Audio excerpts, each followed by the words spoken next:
Cerita dia macam ni. Dalam 7 pagi tu kan, member aku dah pergi kerja. Member aku masuk kerja 7.40.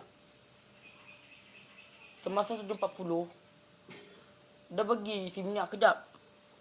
Dia akan sampai pukul 8. Pukul 8 daftar, masuk kerja lepas suku. Sebab tu kan, daripada dia seram, daripada orang tak disangka kan, kalau tengok video ni mesti orang nak menangis ni.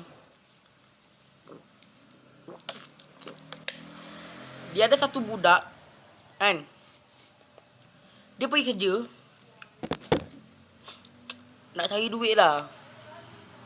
Tapi sebenarnya yang dia ambil duit tu duit pekerja pakcik dia. Tapi selepas pakcik dia nak duit tu, dia akan rampas pada tangan budak tu. Sebab tu duit dia kerja tadi.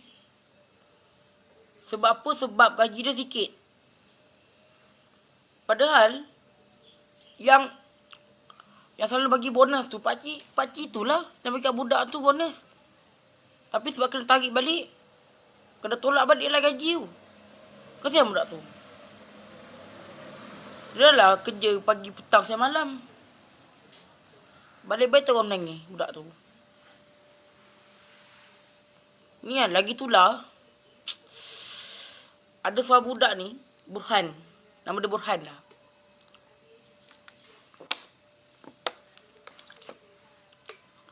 Burhan kan, kadang Burhan ni bahal juga. Tetapi dia tak macam tu Burhan. Nama pun dah Burhan. Memang nama dia Burhan. Tapi sebab kebelakangan tu, semalam fight level tu dah macam ML. Aku tak pernah nama ML. Lagi seram bila budak tu lagi teruk sebenarnya. Itulah cerita kisah dia. Dia macam tu lah. So, tu je lah cerita kisah ini.